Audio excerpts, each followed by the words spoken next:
right. Good morning. Hello, everybody in the Brew Crew. I'm Eric N1JUR, and I'm with Shannon, KC1OHT here in the US, or 2 Echo Zero Oscar Hotel Tango in the UK. somebody write a theme song for her, please. Come on. It's dying for someone to create something. Shannon, I know you're in the chat. I heard your audio, your illustrious composing there with the YL song. So yeah, definitely get on that one.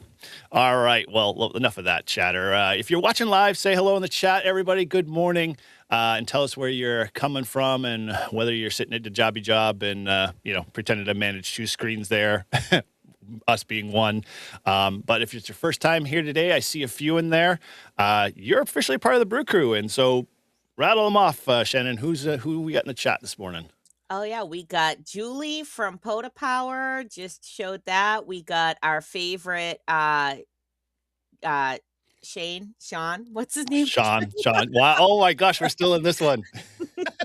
Oh, you said it right underneath, too. You said, "Good morning, Sean." Exactly. We got Kyle, KC9IMA. We got Tortoise Overland. We got Shannon, K1LY. And we just had Ted come in. And I think that is it for now Cool. of Nice. the chatterboxes. Yes. The wife and husband still bickering? Always. Okay. We got someone, Tobiad to CD664. I see in there. Oh, that was on my channel. That's why I didn't see it in your chat. And Tortoise already sent us a super chat before the show started for us to go get some dunks. Well, I've already got mine in my official Brew and Activate cup here. Nice little tumbler, awesome. Always great for Dunkin' Donuts or any other fluid that you might enjoy.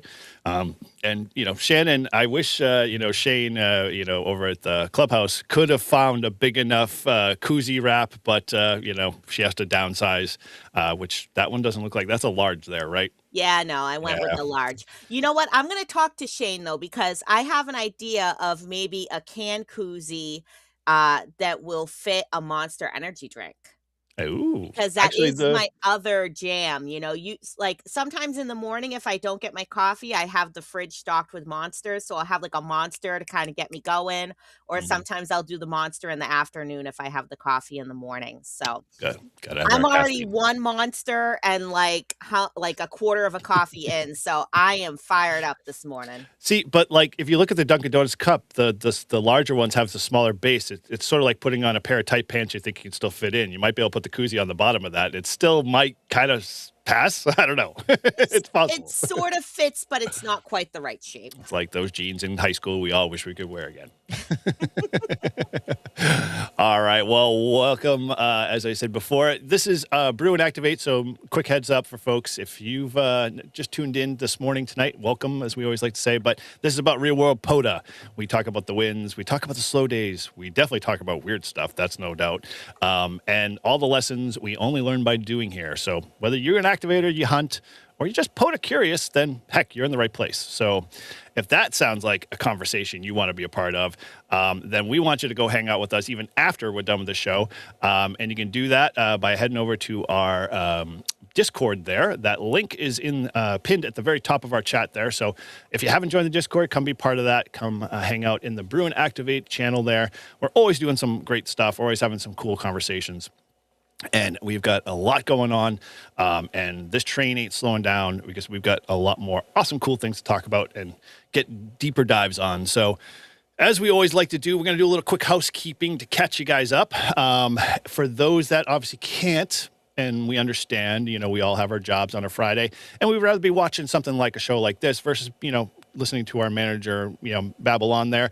You can always go back to, our instant replay there because we've got a Brew and Activate podcast. And so right after we get this show, we do a quick edit, we upload it, and it's available for you. So go head over to your favorite podcast player of choice and subscribe and be part of that. And you can catch all of the action you might have missed or little tidbits of information.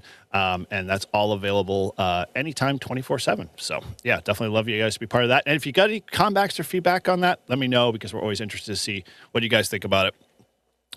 And so with that, we've got a couple of cool little things. Shannon and I have, finally got around to get some of our own merch finally in. It's been a little bit of a delay here and there, but we love repping, Brew and Activate. I love repping my channel. Shannon's got her own line of awesome t-shirts and sweatshirts and stuff, and hats and tees and stickers.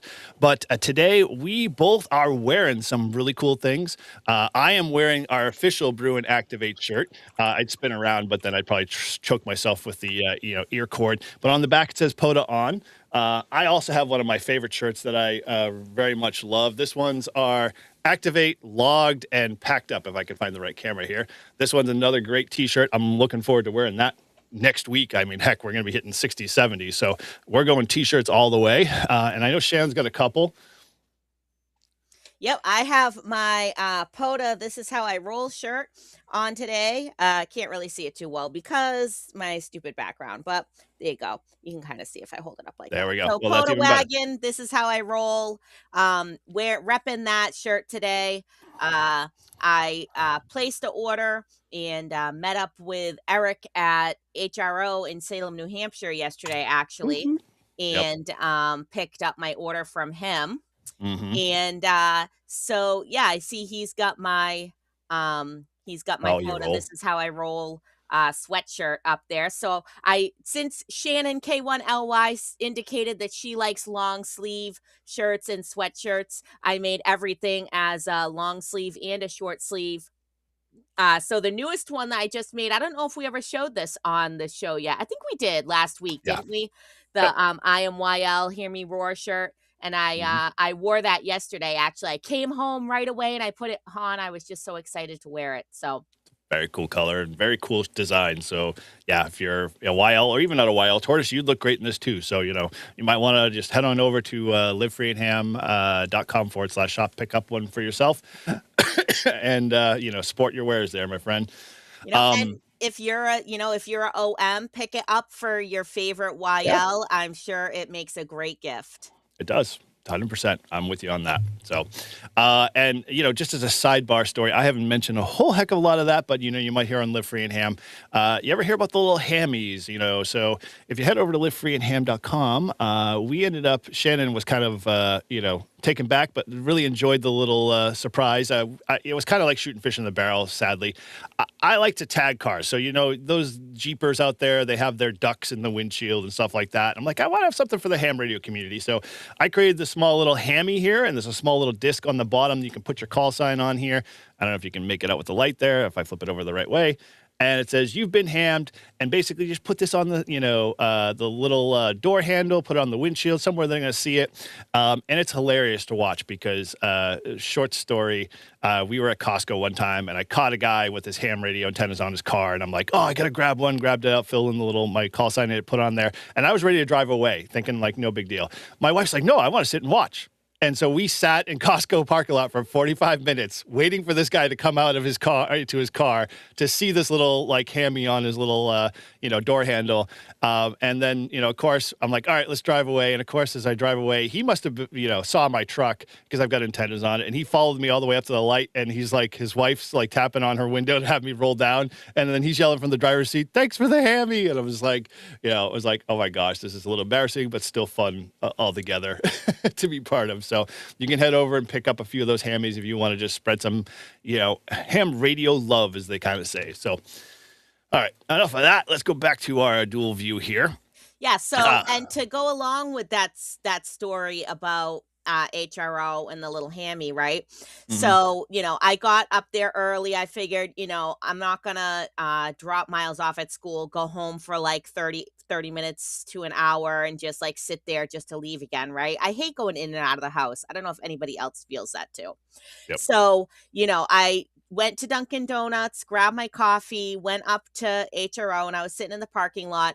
And of course, I'm doing the PokeNet on the way, as I do, because I do that most mornings, Monday through Friday. And this guy comes up and like taps on my window as I'm parked in HRO parking lot. And he's like, "Hey, I heard you on the net, and I heard that you were on your way up to HRO." And he was meeting someone to like trade radios or whatever. And then his traveling companion comes up to me when we're in the store, and he recognized me from YouTube. So that was pretty exciting. That's like the first time I've been randomly recognized from YouTube. He said, thank you for the videos, and, I felt bad because I was completely unprepared. I She didn't have no stickers. stickers I didn't whatsoever. have any of my eyeball QSO cards. I was very bad. But then, I think, like Eric said, he had the hammies, and then he's like, "Do you have any hammies?" I'm like, "I don't have any hammies. What are you talking about?" Mhm. So then he, thrust some hammies upon me to give out, which I really do wish I had them because there was one time I was doing a POTA at US 2445, the Lynn Shore Drive, and there was another car there with like ham radio license plates and all these stickers all over it that I have never seen before. I Mhm. forget what the call sign was, but if I had something to like put on their car, I could have been like, "Hey, you've been hammed." Exactly. I think it was someone that lives in Marblehead. So Oh, cool. if you're out there and you live in Marblehead and you're a ham radio operator, We're sorry. meet me at the POTA. Exactly. Yes. Just pay attention to the ham alert, put KC10HT in your ham alert, and go visit her when she's actually activating. Yes. Very cool. So yeah, go pick up yourself some hammies, spread some love. Sounds like a fun thing to do and keep it going. So we've got a couple of little more housekeeping items I want to dive into real quick. She's got to get those out there. She definitely has them in a big stack. So yeah, get your sticker when you can. We've got to make a big mention. We've got a big party going on tonight. So if you haven't heard, over on Live Free and Ham, we are putting together the biggest, I think, so far that I'm aware of, YL POTA Party Hangout. They aren't just all POTA people. They're a whole bunch of awesome, wonderful ladies who can run circles around myself in the hobby. They do soda, they do CW, they do everything, contesting, they do POTA, they do everything in between that they, are all gathering in one place, which, maybe the world might explode at that moment or everything might come to an end. Who knows? We'll see how it plays out. But all the way, they're going to be there sharing their true experiences on everything in ham radio and how they got into it and why they love the hobby and hopefully, continuing to spread the love of motivating more other YLs to get more actively involved and having more YLs in the hobby. I'm all for it. I don't know about you, Shannon. So you looking forward to it? Of course. This is going to be such a highlight. Obviously, I want to do everything I can to inspire more women and ladies to get out there and be more radioactive. And I think by, those of us, especially the very few ham radio YouTube women that are out there, there's like maybe only like 5 or 6 of us, for us to, hopefully make ourselves more visible and noticeable. It will inspire more women to not be so shy and Yeah. get out there and get on the air and do what we love, in whatever way it is that we love to do it. Yeah. 100%. Yeah. Shannon's no stranger to this. She's been doing the circuit, as we all mentioned in the last episode. But prior to that, she was on for the first International Women's Day with us over at Live Free and Ham, and that was awesome. And definitely kind of was the impetus kickoff of, where she's at. And this thing's growing every year. So it's really cool to see. And see all of these great ladies out there playing a hobby I love to do and be part of. And, I always encourage my daughter to, get involved in engineering and, those type of aspects and not, shy away from it. And she's, grabbed the bull by the horns and gotten her ticket. Now, boys get in the way, so I can't, steer her clear of that right now. But she'll come back and she'll, definitely want to get involved because she, sees how much fun I'm having and whatnot. So all good there. So yeah, links in the chat there. Make sure you head on over to Live Free and Ham, subscribe, and make sure you hit that notification bell so you get notified when we go live tonight, 8 p.m. Eastern Standard Time for those that are marking it on their calendars. And it's going to be a blast. We are going to have some real cool fun and I'm sure awesome stories about, everybody and their ham radio experiences. So, all right. We've got some sad news. Although, do you want to do the sad news after, or do you want me to just do the 5-2 challenge before that? No, we kind of talked Okay. about the PokeNet, so we Okay, can we did. do the All sad right. news. So, Okay. and I hate to be the person to like bring the tone of the show down, but I do think it's important to recognize when, a member of the community passes because we are a family. we're family. And this, touched me very deeply. I'm still really in shock about it. I found out about it on Tuesday when I joined the PokeNet, that one of the longest time members, not only of the PokeNet, but probably the person that I have spoken to on the air and also met in person, the longest licensed person that I have ever known and talked to, Bud NY1Z, one of the net coordinators for the PokeNet. He passed away on Sunday, March 1st, which was actually his 86th birthday. And you can Oh, see his picture there. I can scroll down the yeah. page a little bit. So when I looked him up like 2 years ago when I first started joining the PokeNet, and I saw this picture of him, I was just completely blown away. So this is a picture of him taken in 1954 with his first ham radio station. So this is a man that has been licensed for like over 70 years. And he was on the PokeNet pretty much every day that he could be. And always had something to contribute. He listened so closely to the PokeNet and would always throw something in there about everything that people said. He loved hearing the weather report from my weather station. He would always say, like, hopefully Shannon will give us the weather rundown. And he kept meticulous logs. He would know if someone had joined the PokeNet before. He would always write down their call sign, their name. I'm pretty sure he was probably writing down my weather reports. I think he would like read back, like the change in barometric pressure.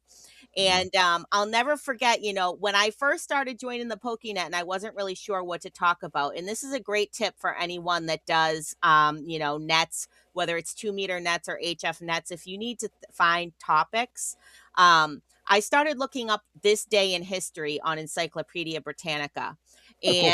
And so I remember one day, I think it was last year, 2 years ago, I looked it up, and it happened to be VE Day that day. So for those that don't know, VE Day is Victory in Europe Day, when victory was declared against Germany from World War II.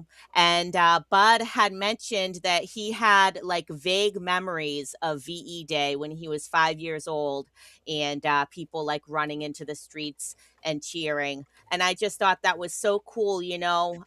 Sometimes we, younger people take older people for granted, and we may kind of make jokes about the older people in the hobby, but we can learn so much from, the people that have been in the hobby for so long, not just Mhm. about, amateur radio and technology, but Life. just from life in general and their life experiences. And I had sent a picture of the last Pokey breakfast. I don't know how I can change my screen share to share that if I can. Just kill it and then open it up in like Windows photo viewer.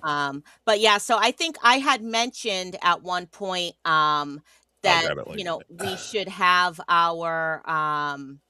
have your older members of your clubs um write down their experiences, write down their stories so that you can share that. Um, there we go. There's the Yep. pokey breakfast picture. So, have the people in your clubs write down, some stories and experiences about their time in amateur radio, their time in the club. Like this club that we are in, the Pocahontas Amateur Radio Club, has been a club since like at least the 1950s, and this net that we are on has been going on, as far as anyone knows, every day since like the 1960s, Wow. as far back as anyone can remember. So this is the last time we had a pokey breakfast. You can see me there, and Bud is down there in the kind of maroon shirt.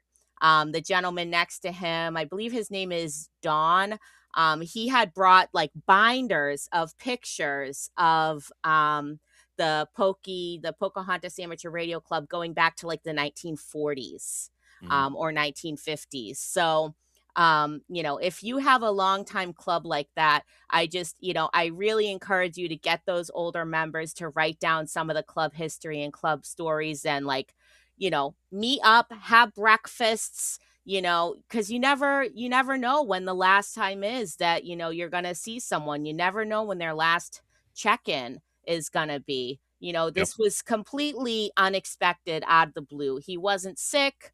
It was like one day he was there, the next day he was gone. So I Yeah. take my hat off to you, Bud. And hopefully you're up there doing your CW, your QRP, and he's probably running the net up in heaven right now. Mhm. Or he's doing Spark Gap, one of the two. Yeah, you hit the nail on the head. It's kind of funny. Real short story. I had joined my club here locally, and long story short, we had a member who had held on to 50 years worth of everything in the club, like in 3 totes, and he put out a thing saying, "Hey, I'm just going to get rid of these," and I'm like, "You are not going to get rid of those." Like, he's like, "They've just been collecting dust," and I was like, "No, give them to me." And this is during COVID. I spent literally 3 months scanning it all and digitizing it because you never know. And it was like some great history stuff, and it was like, I it just kind of irked me. It's like, they're going to throw this all away. Those are great memories, great stories. I mean, there were definitely some challenges and stuff like that in it, but that's exactly what what you just alluded to is like capturing that stuff is stuff you want to pass on to the next generation, because we all hear that there's no more mentors out there, but they're all right there. They're all sitting at the table. They just need to take a little time and pass that stuff on. And you guys, we're all young. You guys are still mentors, so keep it doing yourself there, and keep help other new hams out there, because you have all of the knowledge that you've learned. Pass that on too as well. Keep it going. So I'm gonna post in chat right now. I'm gonna post a link to Bud's obituary. So if even if you didn't know him as a member of the ham radio community and the Hamily, maybe look back in your log. Who knows? You might have a contact with him if Yep. anyone wants to just drop a message of condolence to his family. I'm sure they would appreciate that, because for myself, who as you guys all know, I lost my husband very suddenly. It really meant a lot to me to see those messages from people that I had never even met, that knew my husband through his hiking forums and his different circle of friends. So I'm sure that would mean a lot to the family to see messages that Bud will be thought of and remembered by the ham community for a long time. Totally. Very much so. All right. Well, uh, uh, sorry, I was going to click on something here. Yeah, Shannon, definitely take time for granted. Definitely take the time, especially whether you're out doing POTAs, even when you're out doing POTAs, just to have conversations with people. You'll never know who you meet, who you talk to, who you can impact. All right. Okay. So with that, let's jump over to the last one here. Let me, you want to kill? There we go. Which was, I was just going to add it here, and I couldn't remember if I crashed this or not. Here we go. All right. So the next thing is, there we go. Wow, this is a small little image here. So we're going to have Mike on in a bit, but, he's already been on as a usual member of Brew and Activate here. But for those that have been on my channel, those that are members and whatnot, know I've been doing the vlogging every day for the next 52 days, the 5-2 challenge. This has been a freaking awesome, fun event. And I would say, first and foremost, thanks for Mike putting together. I'm not taking credit for it. He came up with this idea, and after struggling and wrestling with it for a while, he decided to finally release it out into the wild, and get people to start doing it. And it's been taken off here, especially for me, because I just decided that I was going to try for the next 52 days, and part of that was going to be just a simple vlog of me spending 10 minutes calling CQ out in 5-2. And I can't tell you the resounding success that I've had. I mean, I've a couple of contacts here and there. Yesterday I had one, so I have no idea what my next 50 some odd days are going to look like, but in essence, I'm having fun and enjoying it. So I'm going to encourage you guys to do it. If you haven't picked up VHF and UHF because, either 5.2 is quiet or, the repeaters are dead or whatever, grab your HT, grab, your mobile in your car, go out for a drive in the weekends and just call out CQ on 5.2 and see who you pick up. Let's start making 5.2 alive again. Let's stop treating it like it's an emergency channel only. Let's just really start to have some fun with it. Make contacts with folks. There's no logging. There's no, contest style stuff. And if you want to learn more about it, obviously the link's in the chat there for Mike's video there. He says it best and how you can get involved. But it's just simple as just picking up your mic, calling CQ, seeing who you can talk to, make a new contact with somebody, and just have fun playing radio on those bands. So check that out. If you want to see some of the, past contacts that I've made, you can always head over to my channel, check that out. But there's many other people out there doing some great videos. And if you're so inclined and you want to share your story, head over to Mike's channel, and that's N2MAK. And share your latest contact with somebody. And I've been getting a few myself. I've been trying to share that on, some of the videos that I do. And it's just really cool to see that people that are like, oh, wow, I never knew 5.2 was alive, and there are people out there. There's a lot more listeners than folks that talk. Let's kind of flip that onto here and try it to make it the opposite. So, I've been having fun with that. Keeping that going. I'm hoping anybody there in the chat there doing the 5.2 challenge. I know I saw Mike in there and Tortoise. I've talked to those guys a little bit. They've been doing it a little bit. If you are, put a thumbs up there. Let us know that you're doing it. And heck, if you got a great story, head over to Brew Activate. There's a channel over there called the 5.2 Simplex Challenge. Share your story there. I mean, we're gonna have some fun with it at the very end. Mike's gonna do a live stream. We're gonna do a fun giveaway. And so there's gonna be a lot of people involved in that, doing some really cool stuff. So that reminds me of, the story that I've told on here before. I think it was when I went to the first world, or actually, no, it was the Battle for the Airfield at the American Heritage Museum. And I brought my Baofeng with me and I had it on 14652. And I just, kind of walked around, and every once in a while I would, call out KC10HT listening. And somebody ended up coming back to me that was someone that was from New Hampshire, I think he was. He was wow. reenacting for the German side of the World War II reenactment event. And so I ended up meeting up with him in person after the battle reenactment had concluded, and he was back at his camp.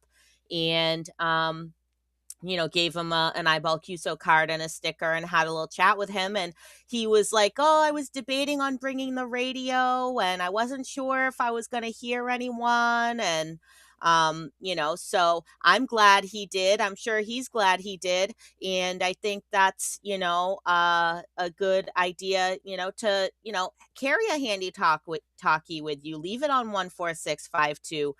Don't just call out once, because you don't know if the other people might not have their radio on yet. They might not have gotten there yet.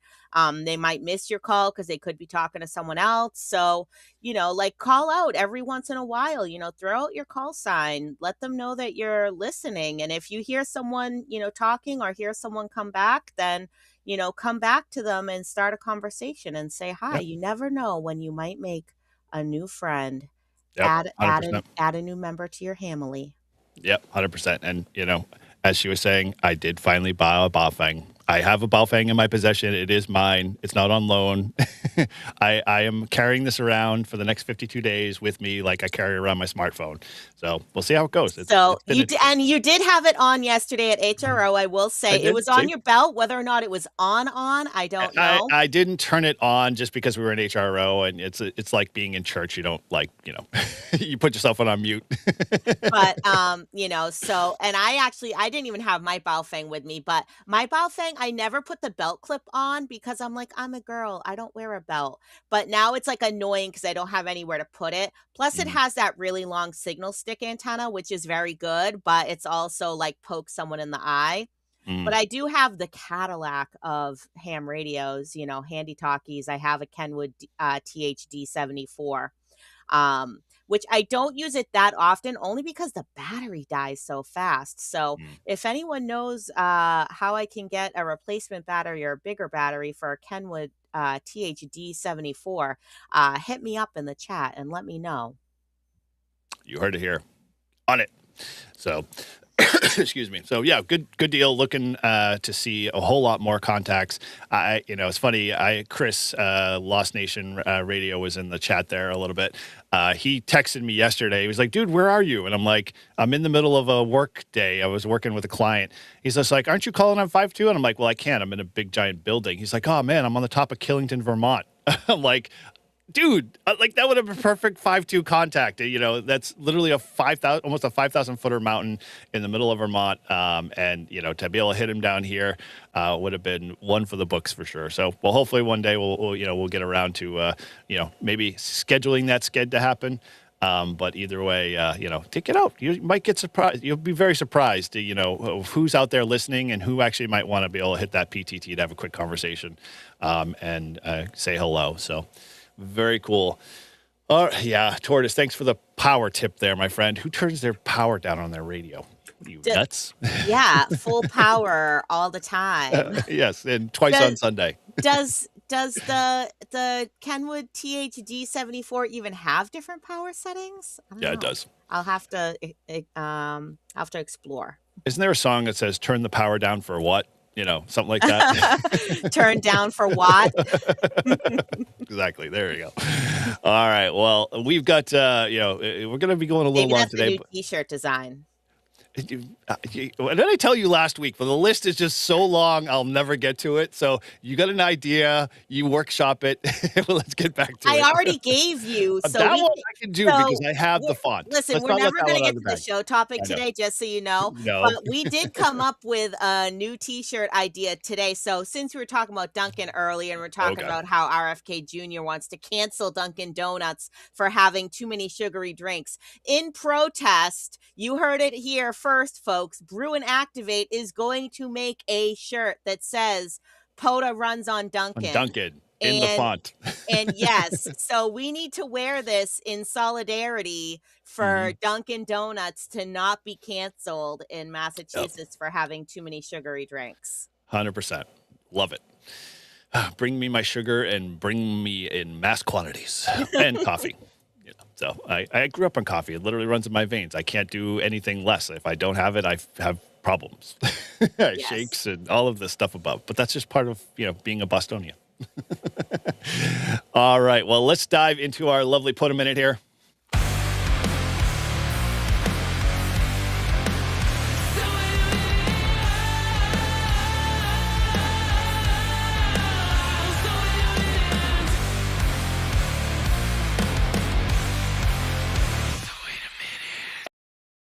All right, this is the POTA Minute. One small POTA idea, one real observation, about 60 seconds, just to get you thinking, just to switch gears up here today. There's no right answer. We just want to talk about stuff you start noticing after a few activations or maybe a few hundred hunts. You never know. If this has happened to you, say so in the chat. Let me know if you've done it. If you could do it differently, let me know, and that's even better. So this is today's POTA Minute, enjoying slower activations. And I'm going to talk in a monotone voice today. No. So not every activation needs a pileup, although that's all we talk about. I know you're just going to have a cornea and pass out. So someone dial 911. So as I finish this, we can, get her help. Slower activations give you time to experiment, adjust, and enjoy the park. If you ever sat back and thought, this is nice, that activation did its job. That's where I'm going to leave it.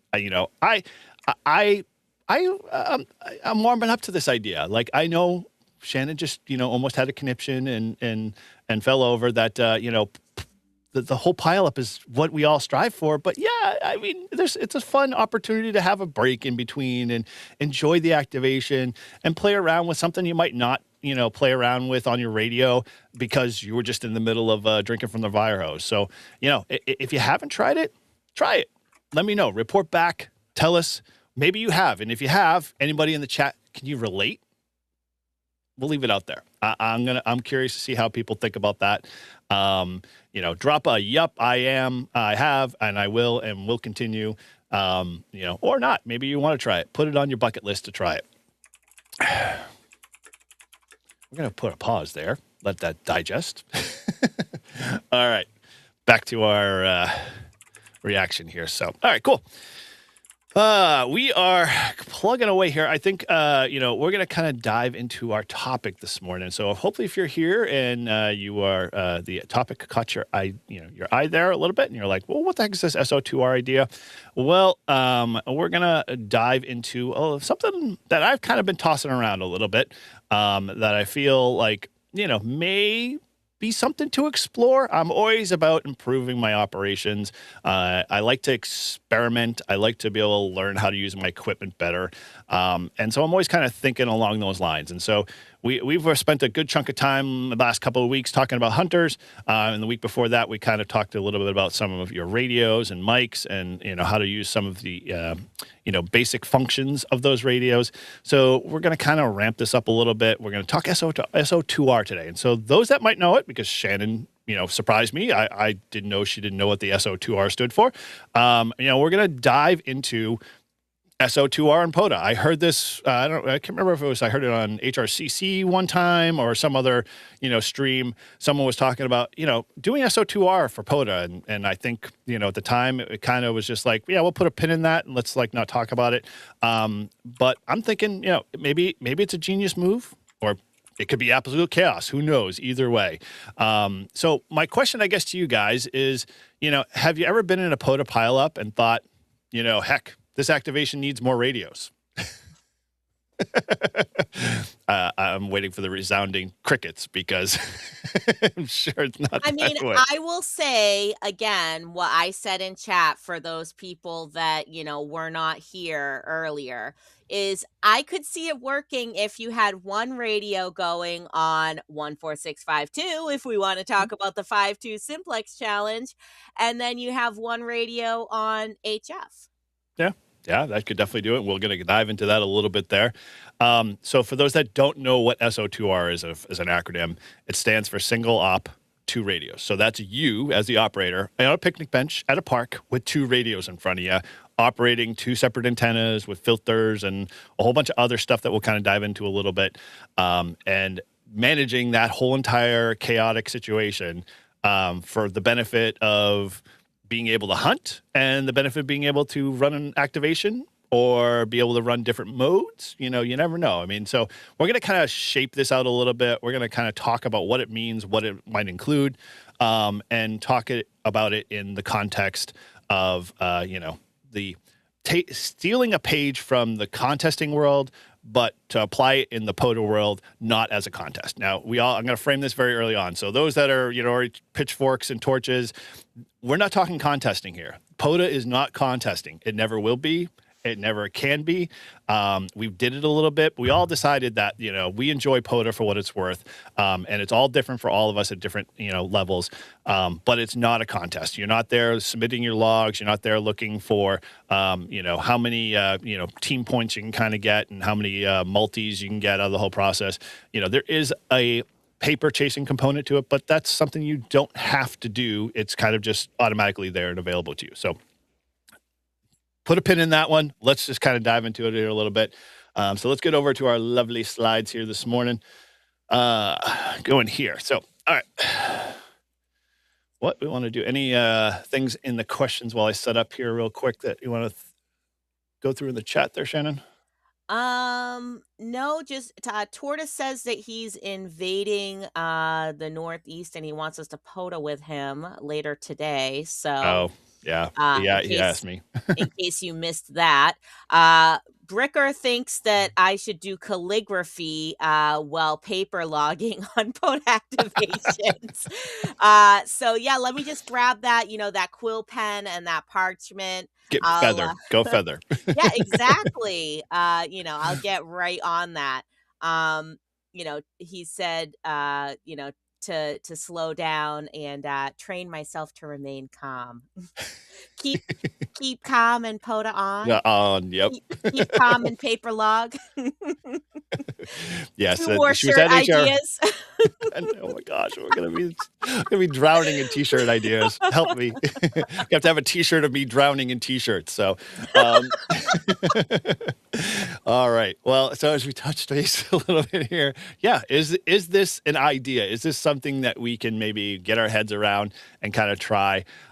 So let's talk about it in the context here a little bit. So what does that kind of look like? Well, as I mentioned, it's two radios, two separate frequencies, the same operator. And you might be bouncing between, say a CQ on one radio and search and pouncing and hunting on the other. And it requires a little bit of heavy automation in the sense of mostly you as the person managing, all of that craziness all going on.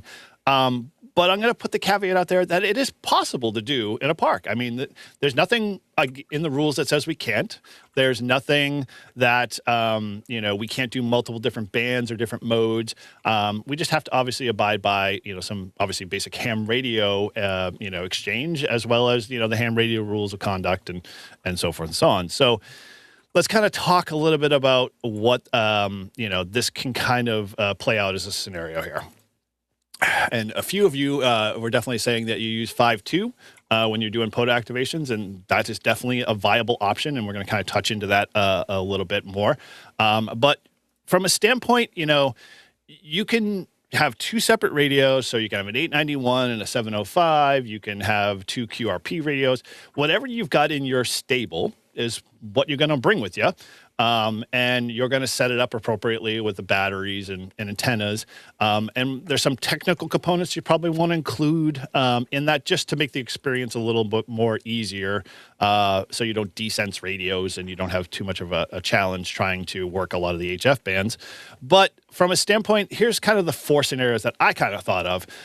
First one's obviously the simple one. You're on 20 meters on one radio, you're on 40 in the other, and you're doing 20-meter CQ, doing your activation, and then the other one you're just doing a hunting, and that works really well in, say, like the middle of the day. So when we were talking about propagation a couple of episodes before, and just understanding all of that, in the middle of the day, 20 is really good. 40 might be better for more local stuff. End of the day, like I know when Julie and Vaughn do their end of day, kind of dinner live streams for POTA when they activate, they find they start in 20 and then they roll right to 40 because 40 tends to be better in the evening hours. Now, in that scenario, they can have a separate radio and they can run 20 over there to work a lot of the locals, or they can go to, a work band, or they can do a couple of different, other bands there to kind of, split the difference. And, in their case, since both of them are operating, they kind of break the SO2R rule. But in essence, you can always adjust and navigate that a little differently. That is definitely one simple, easy scenario. Now, that's probably, to say it's simple is kind of just pushing the envelope there a little bit, because I don't know about you, but we all strive for the POTA, we all strive for the pile up. And if you're in the middle of a activation, do you find that you have time to have a conversation or do something else in that process? Like, I mean, I know, Shannon, you paper log, so this will be a little harder process for you, right? Yeah, I mean, unless obviously if I'm doing like FT8 or FT4, right, it automatically logs for you. So I'm not Yep. doing paper logging for digital modes. Mhm. But for voice, then yeah, I'm doing paper logs. So, especially if you're on one band, on one radio, and another band on another radio, what I usually do when I'm paper logging, right, is especially if I'm calling CQ, I'm not switching frequencies. So Mhm. I just, I don't write the date every time. I write the date once at the top. Yep. And I don't write the time every time. I just write the time, every 5 calls, or, every 5 minutes or so, I update the time on my log. And then same thing with the frequency. I just write the frequency once, and, I only write it again if I've changed frequency, so I know all those contacts are on that frequency. Now, if I'm trying to switch back and forth between two different radios, then I'm like, okay, this one was on 20 meters, this one was on 40 meters, this one was on 20, this one was Yep. that sounds like it's getting a little confusing for my brain. Yeah, I wouldn't advise you doing two, I'd have to have 2 activations. separate logs, actually. That might be a way to get Now around you have that. to be ambidextrous and have to write with both hands, and you might want to get AI involved. What hand is gonna do the microphone, though? And then you can put 2 feet in there, and one can control the PTT on one mic, and the other, so yeah, this could get really crazy fast. But I would say in that scenario, since you're doing paper logging, having one main radio as your, say, activation would be the logging. And then the other radio, you can do search and pounce. And all search and pounces, this is exactly what we do as activators with, maybe your MO is you get to a park, and before you officially activate, you kind of scroll up the band and try to make park to parks. You can do that on that second radio. And it's an easier, say, bite of the elephant to swallow, because you don't have to run 2 activations from 2 separate bands in 2 crazy, ways and try to do logging. You can, start, your activation on the main radio. And if you get to a lull or things quiet down, you can spin the dial on the other one a little bit and, find, hey, yeah, I've got a park to park out there. And, we all know that you yell park to park, you usually get to the front of the line. And so something like that is just a matter of changing your mindset of logging, your park to park in the log for, whatever. But it could be doable. In essence, it's allowing you to, kind of stretch your contacts out further. And, if you find that all of a sudden one band gets better than the other, you're already posed to operate on 40 if that's on the other radio. And you can switch your activation in QSY and start an activation over there and search and pounce on 20. So you've got a kind of a balance there. And for some of those radios, like say a 705, or maybe if you're bringing a DX10 or, a 710 out there, you have that capability built in with the dual VFOs. So you can kind of play that game in that radio a little bit and, kind of see what, benefit you can get out of trying that scenario out for you. The next kind of the next option here is working 2 bands simultaneously. Now, this one is a little bit more challenging. This would make Shannon go nuts and freak out because she paper logs. But if you can run 2 separate laptops and do data logging or electronic logging, this might be a little bit easier and might be more of a challenge. I don't know if I'm ready even for myself to want to do 2 activations simultaneously, 2 bands. It can be a little challenging. You might have to maybe just search and pounce only one mode versus, doing a CQ on both bands. But I'd be curious. I haven't seen videos, and this is kind of why I brought the topic here is I haven't seen many POTA videos out there that anybody's doing this. If you've got a link, or you got some, you've seen some folks post this online, I'd love to see it. Send it to me, post it over on our Discord there. Our Discord is pinned at the very top. So if you want to be part of that, just click that link at the top of the chat there and come be part of that. I'd love to see this and see it in action to see how well that activator did. The other 2 modes, this is kind of a little easier for us to chew on, and Shannon alluded this a little earlier, is you can do voice and digital split. This is very easy to do. Second radio, if you definitely have 2 separate radios, you can set up a digital station only, and then your sideband station for your activation. And 9 times out of 10, I know about you, when people go do digital only, FT8, FT4, or now FT2, excuse me, bottom line is it's boring, and I get it. I mean, you're not talking to anybody, you're not really doing a whole lot, but you combine that with maybe running an activation on sideband or CW, then you might actually have a perfect storm, as they say. So, try something like that. The hardest thing I think in this process would be setting up your FT8 digital station in a way that doesn't, get affected by interference, but that you can sort of automate, a little bit of that in terms of the contacts to keep that stuff flowing. But you're not, you've got a minute and a half if you're doing FT8 before you get to the next contact. And that might be even longer if you can't really make the contact with the person you're trying to make contact with because they're, either far out of reach or they're just too weak in the noise, that type of stuff. But yeah, I don't know, is that something you could, you consider?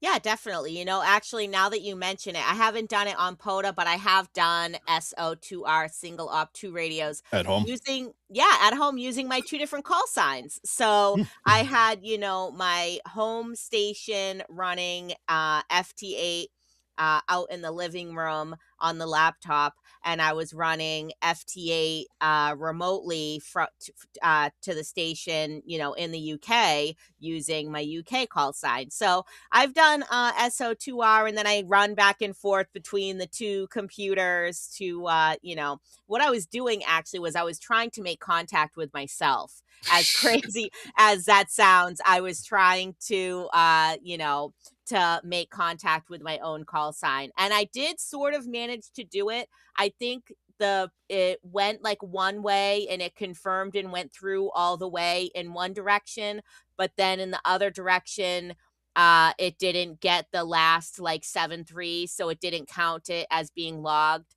Mhm. But that was a great achievement for me. It's like high-fiving yourself, right? This sounds like an ESPCA message. Shannon, please take 5 minutes out of your day. Make a contact with Shannon. She's lonely.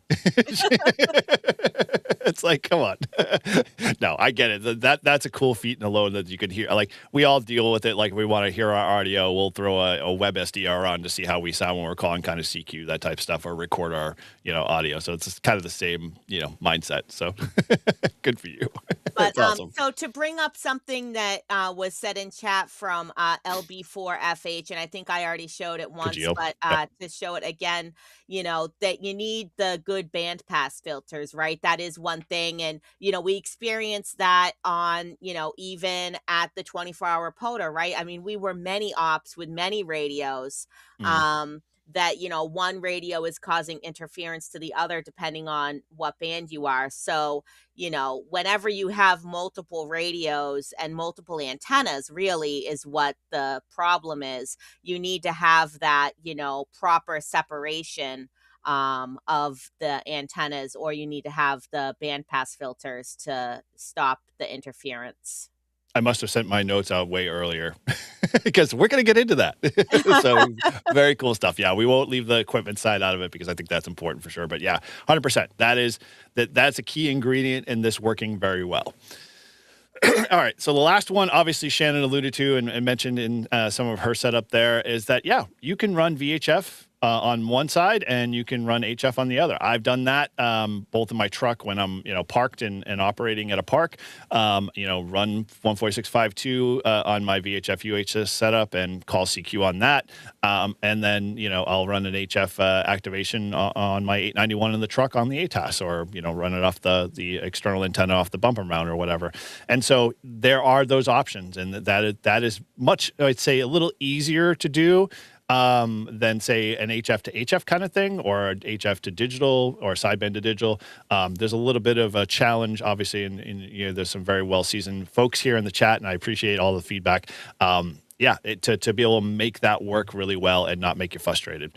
So let's kind of dive into that now at this point. So one thing actually I wanted to align with this one that I think is kind of important, and this is the contest mindset for those that do a lot of contesting.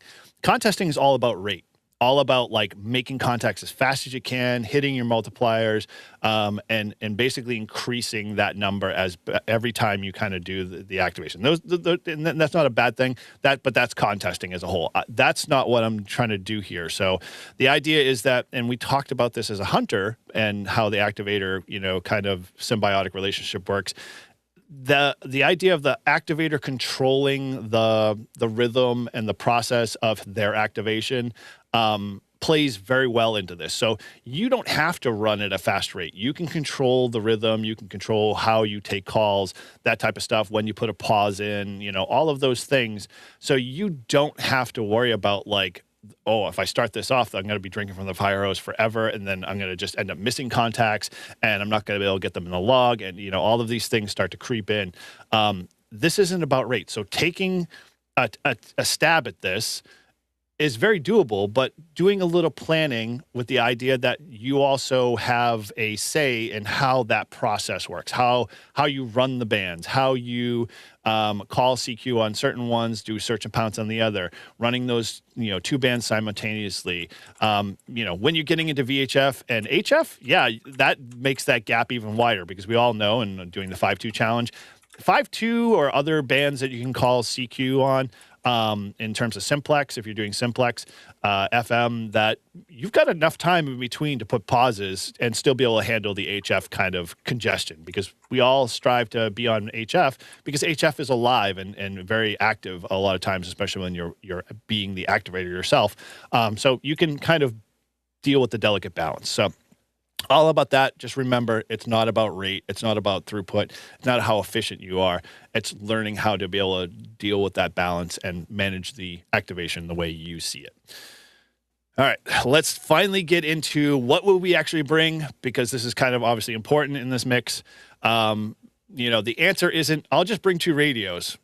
As I like to say, slow down there, Maverick. We know what happened to Goose. So the idea is, a little forethought, a little planning in this process is going to go a long way, because yeah, you can bring a 100 amp hour battery and run 2 radios off of it, but that'll drain that 100 amp hour battery right to the ground very fast and very quickly. So you got to kind of think of like, okay, what do I have to include in, and Shannon, I'm going to say this, my POTA wagon when I pull this with me, because you're going to need a POTA wagon for something like this. This is not like a backpack kind of thing, and bring the appropriate batteries, the antennas, the filtering that we're going to talk about in a little bit. And so I kind of want to give you a couple examples of what that might look like for real world stuff. So first one is obviously we're talking 2 QRP rigs. And I said this a little earlier. So if you've got maybe a KX2 or a KX3, you can pair that with an ICOM 7300.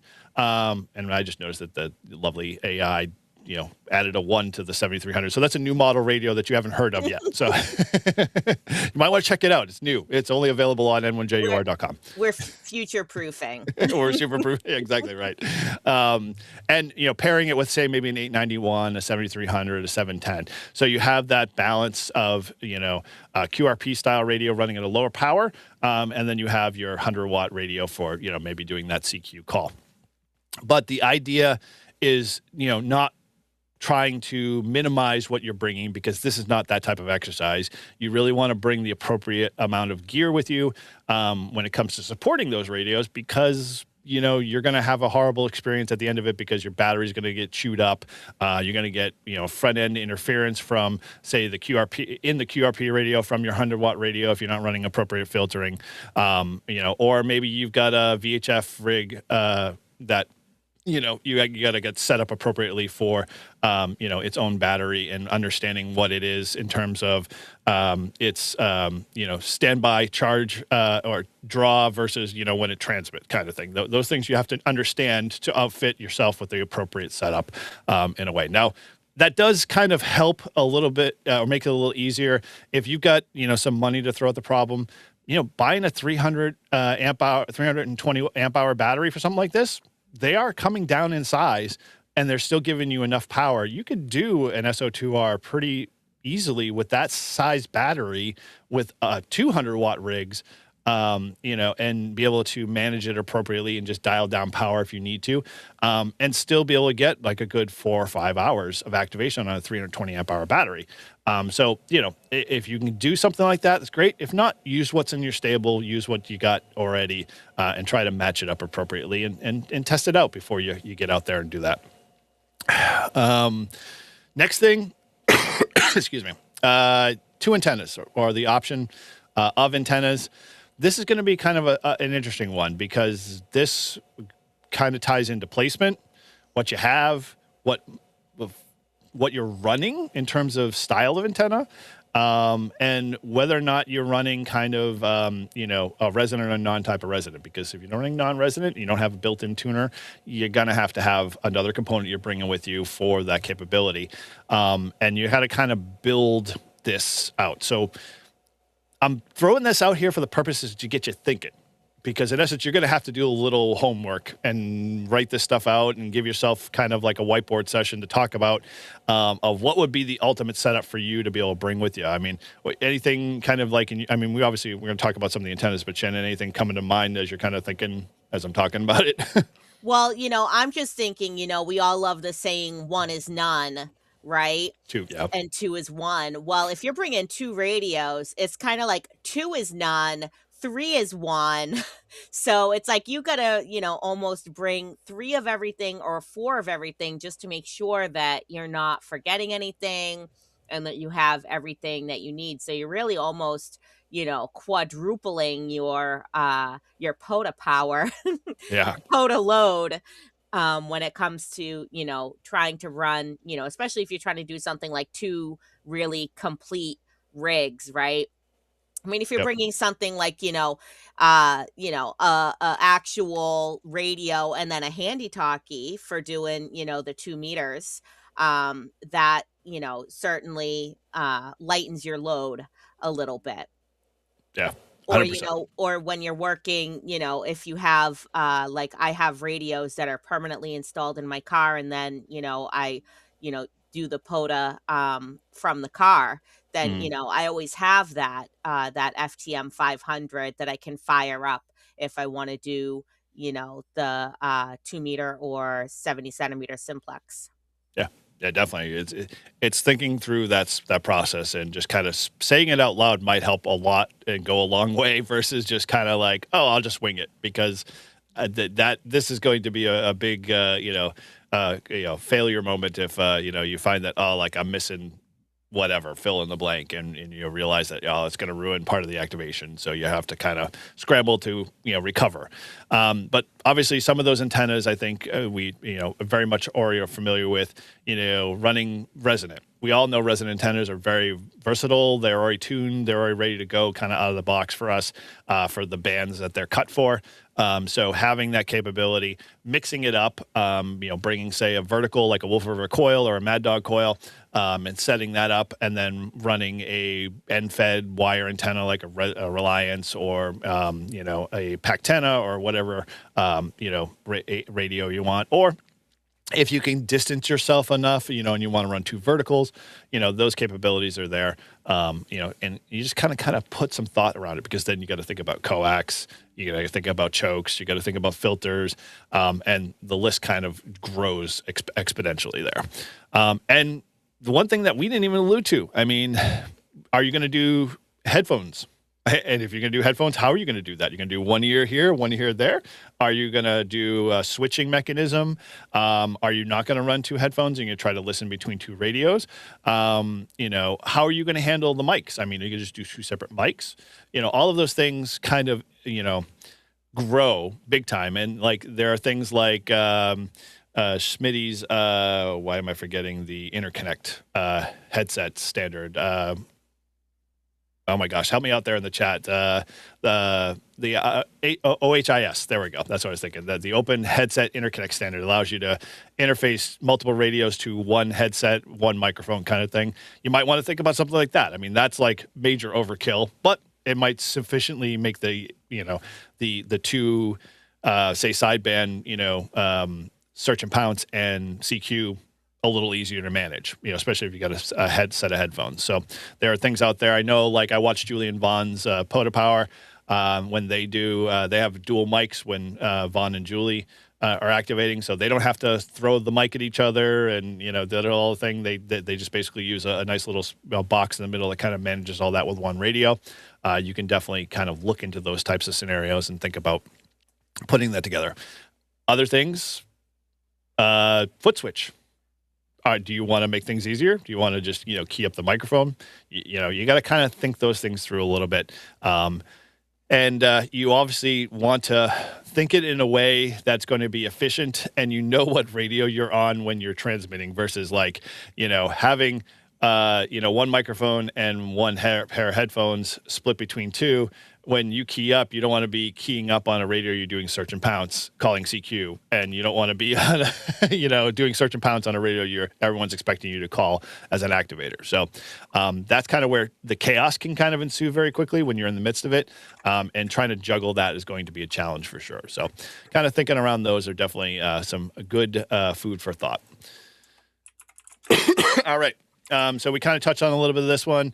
You can get into some headphone switching. We talked about, being honest with yourself. You really want to make sure you do a little forethought and a little planning around that one. All right, so let's talk about power considerations. We obviously all know that you just can't bring one 20 amp hour battery and expect two radios to, both play nice and efficiently slurp the battery. You got to think about how you're going to deal with voltage draw, current draw, voltage stability, heat, especially if you're in the summertime. We all know that heat does not bode well for radios, especially if they're sitting directly in the sun. Same thing goes with batteries. So you got to kind of plan that a little bit in terms of the format and how you lay it all out and what you have for coverage. You really want to make sure you're not transmitting, and back to that whole point, transmitting on the wrong radio, because if you're set up to do that and you do it incorrectly, you're going to cause a little confusion for both the activators and the hunters that you're, or you being the hunter. So putting a little thought around that, like I keep stressing, is important for this process. So, all right, the next one, and Shannon kind of was talking about her logging experience and what she would kind of do with this one. But when you're doing SO2R, you got to come up with a good logging experience. And this is kind of where digital logging, or at least electronic logging, is going to come into play more. And you can kind of do this. I wish there was a way that you could, on one laptop, control multiple cat connections or cat control. I don't think that's a possibility quite yet, unless you're running a little bit more of the complex, like DX. I can't remember. There's a few pieces of software that are a little bit more expensive that allow you to control multiple radio interfaces. But I don't think like the Hammers or the Polos have those capabilities. They have obviously single radio capabilities, but you might not be able to do dual radios. So you might have to think about, like, okay, I'm going to split logging into two things. When maybe if you're running digital on one, like Shannon already mentioned, you don't have to have logging because WSJTX logs locally. So you can just slurp that log out later and merge that into your existing log.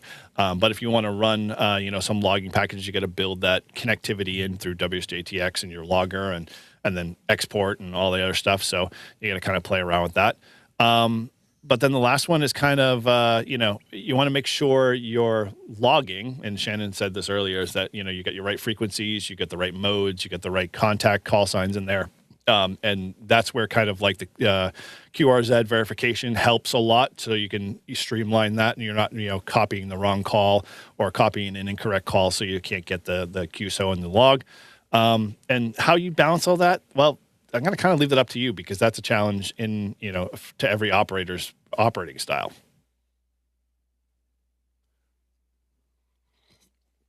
All right.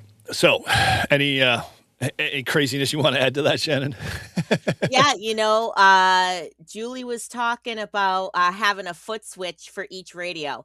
And I have to say, if you guys have never tried operating with a foot switch, I thought that it was going to be like completely unnecessary and overkill. And then I went to W1AW and I, operated the station there, and they have foot switches on all of their, radios. And you have the Heil Pro 7 headsets. One of their radios has the pink Heil Pro 7 headsets that were like limited edition that they will never release again. And I wish they would, because I would totally buy them if I could. But it was just so cool to have both your hands free and be able to use the foot switch. And you have to digital log there, blah. But that's okay, because I had both my hands so I could type on the keyboard, because at least you're on the computer. That's the part of digital logging that I don't really like, is like if you're trying to do it on your phone, it's just the phone is so small. It can be. And, I've been thinking about the possibility of getting a, new to me laptop for doing, digital logging, probably not all the time, because you will take my ARRL logbook out of my. See, it's disappearing. It's fading away. It's like Back to the Future. It's no longer needed. You will pry this out of my cold dead hands. Yes, we will. We'll bury you with them. But like for the YLWWA event that is next week from March 9th to the 15th. So it's, right after International Women's Day. They're asking, that, or sort of requiring that you do digital log, because they want real-time live logging on that Ham Award website. The nerve of them. I know, right? Same thing with like when I was doing K2H for the 13 colonies for the state of Massachusetts. They require that you do a digital log and submit it to them.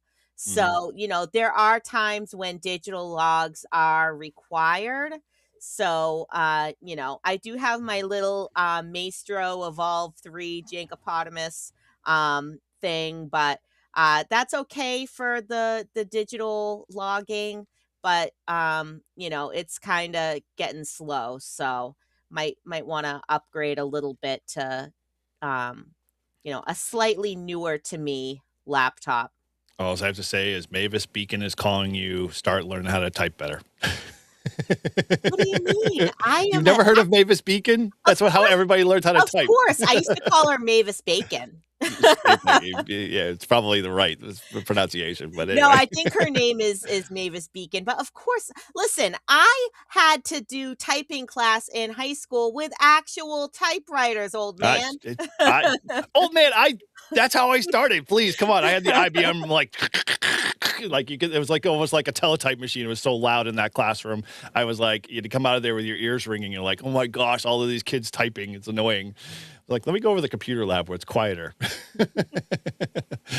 Oh yes, Mavis Beacon. Taurus is right. So yeah, those that cut their teeth on that will, you know, have some very horrifying, you know, childhood memories. Listen, there was some game, I can't remember where it was, if it is on Steam or what, but it was like some zombie themed learning how to type game. It was called like Oh God, typing of the damned or something like that. I can't remember you what would it have to was. be damned. But it was awesome. The I would remember Mavis Beacon for a little bit in the computer lab, and then I'd be like, I'm done with this, and then we go over and play Where in the World is Carmen Sandiego. So you know that predates me. You know that's fine. That Typing is of the Dead, that's what it was. that I'm was it. posting the link in chat now for all of Excellent. you 40-something video game nerds. Hmm. Hey, we invented video games. Pong was our thing. Oh, all right. So yeah, so you're gonna have to kind of juggle the max. And Julie was mentioned about the foot switch stuff. The only thing with the foot switch that kind of scares me is that you might have to buy one of those double pedals and no like brake and gas kind of thing. So you're pressing and PTTing the right radio. That can get very crazy fast. And if you're around here doing that in the middle of mud season, you definitely don't want to put your foot switch on the ground. You want to keep that away. That'll be pretty gross. So Listen, something to if you think ever about. saw the episode of I Love Lucy where like I think Fred was trying to teach Lucy how to drive or something like that, they had like two cans of like beans and corn. One was like the brake, one was the clutch, one Mhm. was the gas. That reminds me of, the multiple foot switches. Isn't what the clutch? You don't you carry just around a clutch? Like, isn't that the thing now? No one knows how to clutch. No. So I don't know how to drive a manual transmission car. wow. Yeah, I've taken both my kids out to do that on purpose. I borrowed one from my buddy, and I was like, dude, I'm gonna let you experience the world of doing running a standard, and I loved it. And they suck after a while, especially when you commute around here in Boston. It's like not worth the effort. Yeah.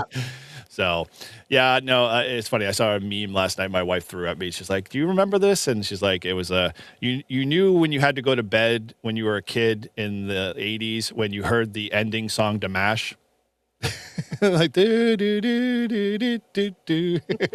It was always like Dukes of Hazzard, MASH, and then off to bed kind of thing. My dad had to watch it. It was just the way it goes. That must have been before my time. It was. So, 51, 40, whatever.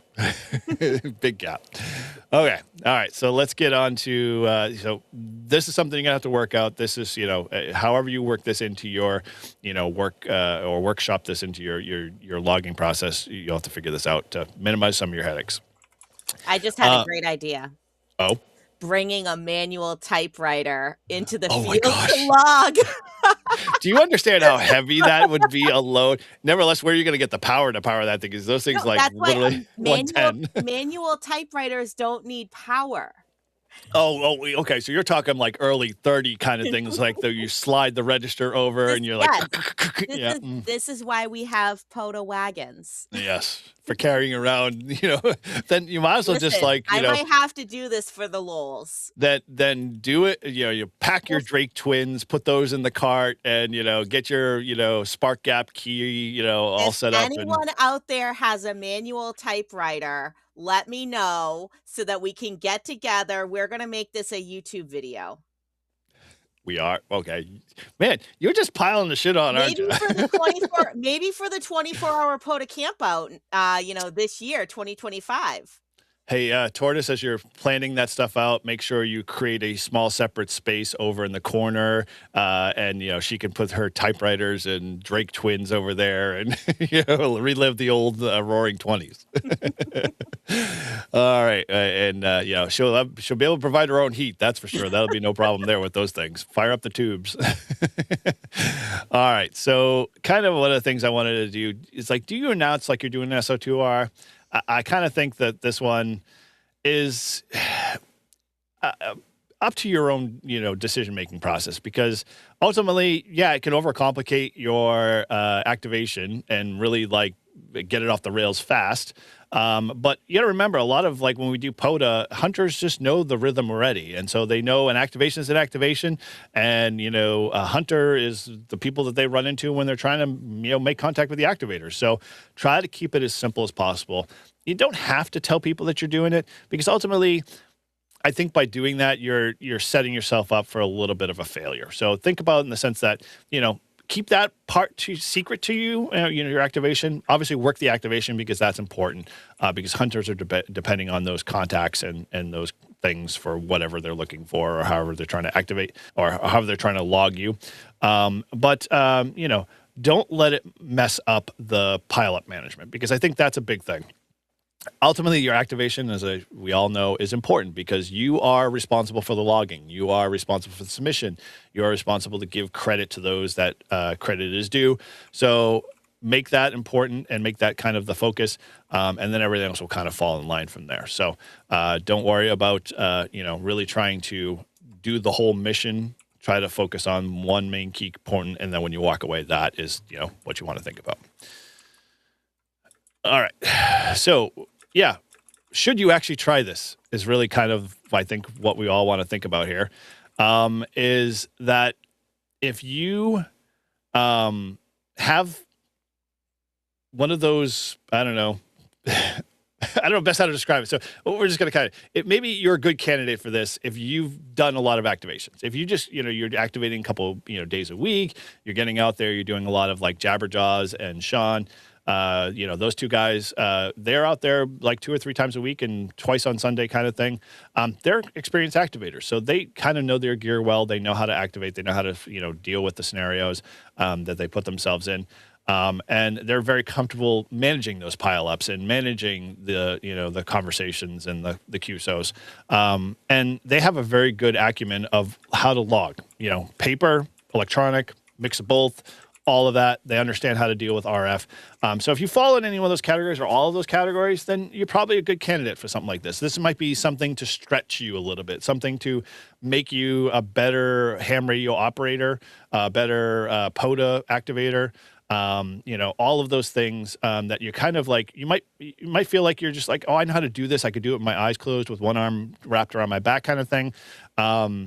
Then you might want to pick this up. This might be something that would, maybe get you going.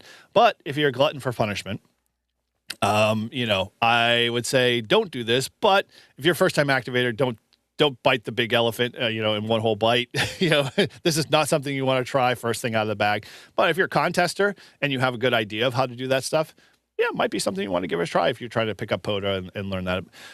It can definitely be chaotic. We've already kind of touched upon that a little bit. It can run into a lot of the, I forgot this. Oh, I need to go back and, I don't have this. I don't have bandpass filters. I don't have all of those components. And it can overwhelm someone pretty quickly. It is not, it's very unforgiving in the sense of how quickly it can happen to you and how fast a train can roll off the rails. So that's the Koa Naked POTA. And he has the one customized shirt because he had put a request when he wanted that he wanted the Koa Naked on the back because his beard was covering the front. So he's has the one shirt that has the custom configuration there. So he's wearing that proud for sure. Oh man, I'm gonna have to this is like the Ethel and Merman kind of show in between. Oh Archie, I don't know what we're doing here. We should have a small little blurb in the background that kind of pops up. I'm getting the wheels going here. All right, stop. So, just kind of consider that ultimately you don't want to frustrate the hunters. You don't want to, create a log mess for yourself. And you want to definitely take this slow, especially if you haven't gotten enough of the activations under your belt. All right. So, last part here, and let's see if I'm with my slides here. If you want to do the try this approach, and so this is kind of the thing I'm thinking here. Try it first, like in a level set. And so if you're going to venture out and doing this, first do a level 1. Run one radio, kind of do this as a normal activation. Keep the second band maybe monitoring, a search and pounce or another frequency or another band. Bring your HT with you just to kind of start out, because ultimately there's no harm there. And if you bring your HT, maybe bring, a vertical for, your HT there so you can get out a little further. But simplify and add gradually. Try it a little bit here, or do like what I do, especially in the wintertime. I've got an HF radio in the truck already, and I have VHF, UHF. There's no other further involvement for there. I mean, the only thing I have to do is remember to bring a bigger battery so I can power HF so I'm not draining my truck battery. But I have that capability already built into my vehicle. So think in terms of those scenarios in your life that if you've already got those kind of things, you maybe have VHF, UH in the car already, well, throw HF in there. And now you've just increased, one more step closer to being SO2R. And then once you kind of get comfortable with that and feel all that out and understand how to log and get all of those under your belt, then try sticking yourself into jumping from band to band. Work different bands, working different modes on those bands. So, if you're running 5.2, call CQ on Simplex, on 146.5.2 or, on the 70 centimeter band or whatever bands you have, the capabilities for with you. And then do search and pounce on HF on 20 or 10 or 15 or whatever band you're working there. And, keep alternating and learn, build the muscle memory is, I guess, what I'm getting at. And once you get comfortable with that and feeling out how you deal with, pile-ups and the lulls and switching between bands, then now start to introduce some of the bigger guns. Start to think about, how you can really, really ramp this up and how you can really add. But build. This is not a race. Nobody has to run out tomorrow and start doing this, although if you're equipped to do it, go for it. But try to build in that. And that does two things. One, helps you get a better operator, helps you understand your equipment, helps you have a little bit more fun with regular everyday activation. If you're you go out to do an activation every day and you're finding I get the same hunters and I get the same, kind of number of QSOs in the log. And you're just looking for that little bit more excitement because the pileups aren't as exciting as they used to be. Well, try something like this. It definitely might give you that little edge. It might definitely invigorate you to kind of get out there and do that. And you could definitely start to incorporate some of the things like, 5.2 and all of the FM bands, or if maybe you've got a 9700, because I saw that in the chat there earlier, bring that along and try doing some VHF, UHF sideband. You never know. All of that is very doable, very easy to integrate. Just take your time. Anything in the chat there, Jewel? Or sorry, Shannon? What did you just call me? I saw Julie, and then my mouth just didn't, So Wow. anyway. Okay. I don't find wow, whatever. Are you, I'll screw it up tonight. I'm just practicing. Are you drinking already? Just water and coffee, my friend. The coffee just finally kicked in. Right.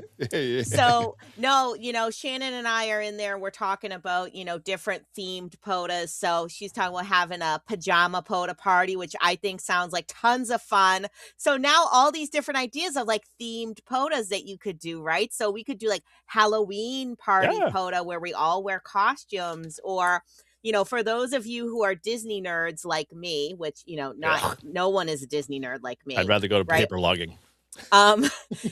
Disney people have brought it upon themselves to do this thing called Dapper Day at Disney. So they have these set days where they all go to the parks and they dress to the nines, usually in vintage retro sort of styles. So we could, to balance out pajama POTA or co-ed naked POTA, we could have Dapper POTA where we all get all dressed up in our best and we go out and we do a POTA. That could be our, April Easter POTA where, you gotta wear your Sunday best and POTA. I would think we should up the ante, and basically, as you do your exchange, there's one more value that you have to throw in there to confirm that you are dapper enough, or you are a said pajama wearer, because I could lie. But all good. See, this is what I love about this community. We're always thinking outside the box. We're always trying to do something new. We're always trying to stretch how far we can go with ham radio. and sometimes in the wrong direction too, but all good. Oh no. Okay, here we go. It's starting to flow. All right. Well, let's kind of put some closing thoughts to this one real quick before it really turns into our evening hour episodes. I'm curious, again, the bottom line here for me is that you don't need more radios to be a better activator. We've talked about that several times, and we all know that, the way you get out to be better activators, keep practicing, keep getting out there, and experimenting. But, you want to make sure as you're experimenting, it's pushing that skill level. Like Shannon and I aren't like born as POTA activators, but we got out there, we tried, we learned, we failed hard, we failed fast, but we got back on, and change things up, tweak things a little bit, learn how to be a little bit better, learn how to eliminate extra stuff that's, a distraction in our activations to be better about what we do. And, I always joke around, but like when we did the 24-hour POTA, it was like, Shannon just jumped on there and it's like, we have control. I will take control. And she like literally, pushed, like, she didn't push people out. It was like literally all the guys stepped back and went, okay, she's got control. This is good. She's just going to get out there and activate, and all good, and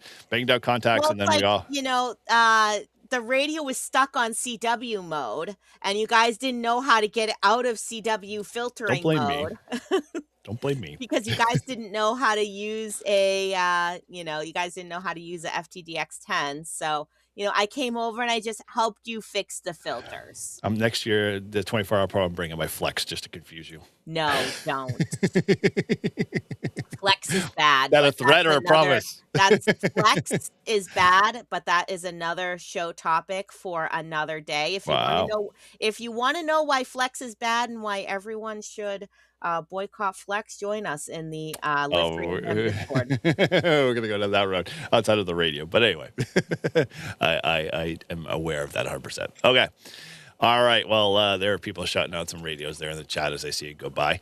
Okay, so ultimately, this is just raising your level of maturity in POTA and ham radio, and making things, get you a little bit closer to learning more, get you a little closer to understanding propagation and understanding radios and understanding, how to incorporate all of that in your activations. And then, if so be it the end of the world comes and we're all doing ham radio, at least we'll all still be able to talk to each other, because we'll know how to set up antennas very quickly. We'll know how to get our batteries running and add solar, and we'll still be able to have our QSO conversations while the world's on fire behind us. All right. So with that, I think, let me see. I don't have any more slides here, so we're good here. So yeah, hopefully that was helpful for you. I know people thought I was drinking through most of this, but no, I was not. just water and coffee, my friends. I got to keep on track otherwise. And so, yeah, if you're interested in doing this, I'm curious. I want, head over to the Discord, be part of that. The link's at the top of the chat there. If you haven't joined or you're not a part of it, let me know if you're experimenting and, trying to incorporate this into your activations, because I want to learn from you guys. And I want to, obviously, collaborate and share. So let's keep this train going here, and, learn from one another. And, maybe if you're a contester and you do this often, come on over to the POTA side, show us, a little bit on that stuff, in terms of how to optimize your radios and things of that nature, so we can incorporate things like this into our activations. Because it's funny, is like, I hear like, when Toads does its meetup down in Florida and other places, like the biggest complaint I hear everybody is that there's 7 bazillion people all on the radios. Nobody brings filtering. It's just this big mess of overloading front ends and all this other stuff that people go, oh yeah, we're just here really for the hangout, because the radio side of things is just a big, chaotic mess. And whatever. So yeah, we've been the same way too. I've been to, even field days like that, where it's like, did you remember bringing bandpass filters? No. All right. So any last bit comments or anything you want to throw in there, Shannon? No, I don't really have too much. I know it looks like some people were just joining us. I think Bob just came in. Don Well, N5SKT just came in. Um, so, if you missed this morning's show, then you can always catch us again tonight because we're going to have that very special episode, mhm. a very special episode of A whole new world. Sorry. of Live Free and Ham with, myself. I'm pretty sure Shannon K1LY is going to be there. The Ham Radio Chick, I think, is going to be there. You want the list? Julie is going to be there. I'll give you the list. So it's Julie K4ULZ. It's Shannon K1LY. It's Christine and Paula, both Queens of the Mountains. They were on Live Free and Ham about a year ago talking about that. It'll be Ham Radio Chick. My gosh, Caitlin, thank you. She spells it with a C, so it always throws a curve for me.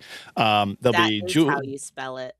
Is it? Oh, okay. Sorry. And then like Eric is ERICK. Is that too how you spell it too as well? I'm gonna fight you on that one. No, just ERIK.